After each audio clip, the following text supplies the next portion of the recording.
नमस्कार विद्यार्थी मित्रांनो, कसे आहात? मजेत आहात ना? ज्ञानेश्वर विद्या मंदिरामध्ये माझ्या सर्व लहान मोठ्या विद्यार्थी मित्र मैत्रिणी यांचं स्वागत आहे. आज मी माझ्या विद्यार्थी मित्रांसाठी, बालमित्रांसाठी अकबर बिरबलाच्या गोष्टीतल्या खजिन्यातून आणखीन एक गोष्ट घेऊन आलेली आहे. तर तुम्ही म्हणसाल, मी गोष्टीचा खजिना का म्हणते? कारण आपल्या युट्यूब चॅनलवरती अकबर बिरबलाच्या असंख्य अशा गोष्टी तुम्हाला पाहायला मिळतील. पण त्यासाठी तुम्हाला एक काम करावं लागेल. तुम्हाला आपल्या चॅनलला सबस्क्राईब करावं लागेल आणि सबस्क्राईब केल्यानंतर त्याच्या समोर एक नोटिफिकेशन आहे बघा, घंटी. त्या घंटीला पण क्लिक करा, जेणेकरून आपल्या चॅनलवरती अपलोड होणारे नवनवीन शैक्षणिक व्हिडिओज, कथा सगळ्या तरी तुम्हाला पाहायला मिळतील. तर आजच्या आपल्या गोष्टीचं नाव आहे फटक्यांचे बक्षीस. गोष्टीचं नाव काय आहे? फटक्यांचे बक्षीस. तर जरा सुरू करूया गोष्टीला. अकबर बिरबलाची पहिली भेट कशी झाली याचा हा उत्तरार्ध आहे. यापूर्वीची गोष्ट आपल्या ज्ञानेश्वर विद्या मंदिर या युट्यूब चॅनलवरती तो आहे. तिथे जाऊन तुम्ही अकबर बिरबलाची पहिली भेट या नावाने पाहू शकता. महेशदास दुसऱ्या दिवशी दरबारात पोहोचला.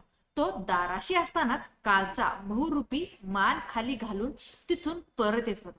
महेशदासने त्याला काय झाले असे विचारले. बहुरूप्याने सांगितले की त्याला दरबारात बादशहाची भेट घ्यायला जायला जमलेच नव्हते. दरबाराच्या रखवालदाराने त्याला आत न जाऊ देता दारातूनच हाकलले होते. त्याला बादशहाने स्वतः बोलावले आहे हे म्हणणे ऐकूनच घेतले नव्हते. महेशदास त्याला घेऊन दारापाशी गेला. पुन्हा त्या रखवालदाराने त्यांना अडवले. महेशदासने त्याला धिटाईने सांगितले की अकबर बादशाह काल स्वतः शहरात आले होते आणि त्याच्यावर खुश होऊन बक्षीस देण्यासाठी दरबारात बोलावले होते. बक्षिसाचे नाव ऐकताच रखवालदाराचा विचार पालटला. त्याने त्यांना आत सोडायचे एका अटीवर कबूल केले. बादशाह बक्षीस म्हणून जे काही देईल त्यातला अर्धा वाटा त्याला द्यायला हवा, नाहीतर त्यांना परत फिरावे लागेल. महेशदास आणि तो बहुरूपी याला कबूल झाले. नाही म्हटले तर काहीच मिळाले नसते, त्यापेक्षा अर्धे बक्षीस तरी मिळेल या विचाराने ते आत गेले. त्यांना पाहून बादशाह खुश झाला. त्याने दरबारातल्या लोकांना कालचा किस्सा सांगितला. तो हुन्नरी कलावंत आणि बारीक निरीक्षण शक्ती असणारा महेशदास दोघांचे कौतुक त्यांना पुढे बोलावले आणि कौतुक केले आणि त्यांना पुढे बोलावले आणि सेवकाच्या हातून मोहरांची थैली घेऊन आधी बहुरूप्याला दिली. बहुरूप्याने थैली घेतली आणि बादशाला पूर्णिसात करून आभार मानले आणि मागे सरकला. बादशाह महेशदासला सुद्धा मोहरांची थैली देणार असताना महेशदास म्हणाला, माफी असावी हुजूर, पण मला मोहरांची बक्षीस नको. अकबराला आश्चर्य वाटले. एवढे पैसे मिळत असताना कोण नाही म्हणेल, पण त्याला वाटले की आहे मुलगा अजून काहीतरी मूल्यवान मागेल. त्याने विचारले, मग काय बक्षीस हवे तुला? हुजूर, मला 100 चाबकाचे फटके द्या. दरबारातले सगळे चमकले. काही लोक हसायला लागले. अकबराने हुशार म्हणून कौतुक केलेला मुलगा मूर्खासारखे बोलत होता. पैशांना नाही म्हणून फटके द्या म्हणत होता. चाबकाचे फटके आणि मोहरा याचा फरक कळत नाही की काय तुला? किती वेदना होतील काही अंदाज आहे का? आम्ही तुला हुशार समजून बक्षीस द्यायला बोलावले, पण तू तर मूर्ख दिसतोस. हुजूर, तुम्हाला बक्षीस द्यायचे नसेल तर हरकत नाही, मी तसाच परत जाईन. माझ्या दरबारातून कोणी रिकाम्या हाताने गेलेलं मला आवडत नाही आणि मी स्वतः बोलावलेलं असताना तर अजिबात नाही. पण मला ह्याच कारण तरी सांग, का हवेत तुला चाबकाचे फटके?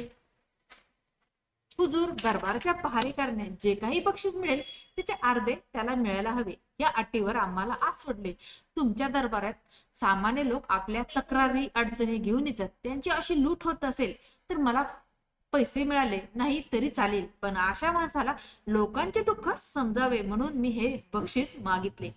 माझ्या बक्षिसाच्या अर्धे फटके त्याला द्यावेत. आपल्या रखवालदाराच्या लाचखोरपणाबद्दल ऐकून अकबर संतापला. त्याने त्या रखवालदाराला बोलावून घेतले. अकबर म्हणाला, हा मुलगा म्हणतोय की त्याला मी जे काही बक्षीस देईन त्याच्या अर्धे तुला द्यावे. ह्यासाठी तू आज सोडले आहेस, हे खरंय का?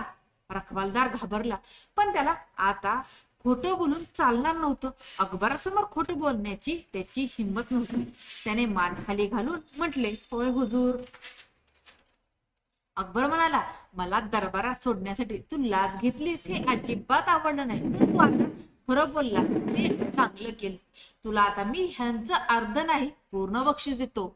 रखवालदार खुश झाला. त्याने अत्यंत आनंदाने बादशाहचे आभार मानले. बडी मेहरबानी आपकी हुजूर. अरे बक्षीस काय आहे ते तरी विचार. या मुलाने बक्षीस म्हणून 100 चाबकाचे फटके मागितले आहेत, ते आम्ही पूर्ण तुला देणार.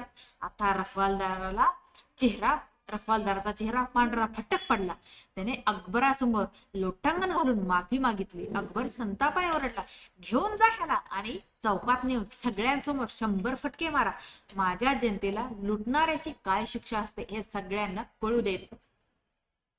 इतर शिपाई त्याला पकडून घेऊन गेले. अकबराने महेशदासला पुन्हा जवळ बोलावले आणि त्याने नाकारलेली मोहरांची थैली दिली आणि म्हणाला, ही तुझ्या कालच्या हुशारीबद्दल.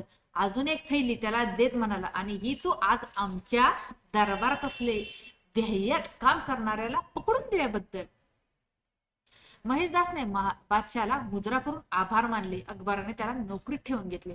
महेशदासने आपल्या हुशारी, चातुरी आणि हजरजबाबीपणामुळे बादशाचे मन जिंकून घेतले.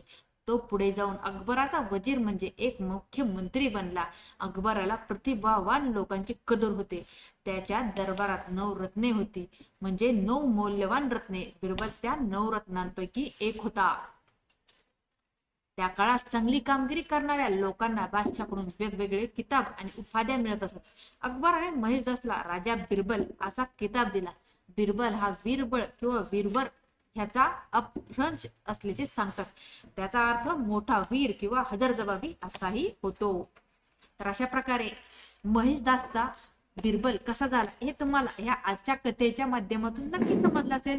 तर जर तुम्हाला ही कथा आवडली असेल तर कथेला जास्तीत जास्त शेअर करा. चॅनलवर नवीन असेल चॅनलला सबस्क्राईब करा. धन्यवाद.